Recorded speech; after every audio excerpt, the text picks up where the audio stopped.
जालमारी वगैरे पूर्ण साफ केले. तर हे गाईज नेक्स्ट पार्ट ह्या आपला आलेला आहे की ते मी हँगर जे चिपकवलं होतं डबल टेपने ते पडतं की नाही. तर बघा किती भयानक घाबरते मी.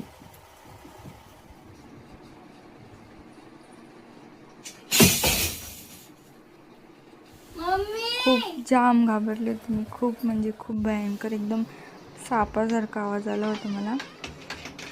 बघू शकता कसं पडलंय ते. बरं झालं माझ्या बांगड्या नाही फुटल्या, नाही तर माझ्या मम्मीने वाट लावली माझी. शिट, हे पडलंच बघा यार. नाही राहिलं याच्यावरती.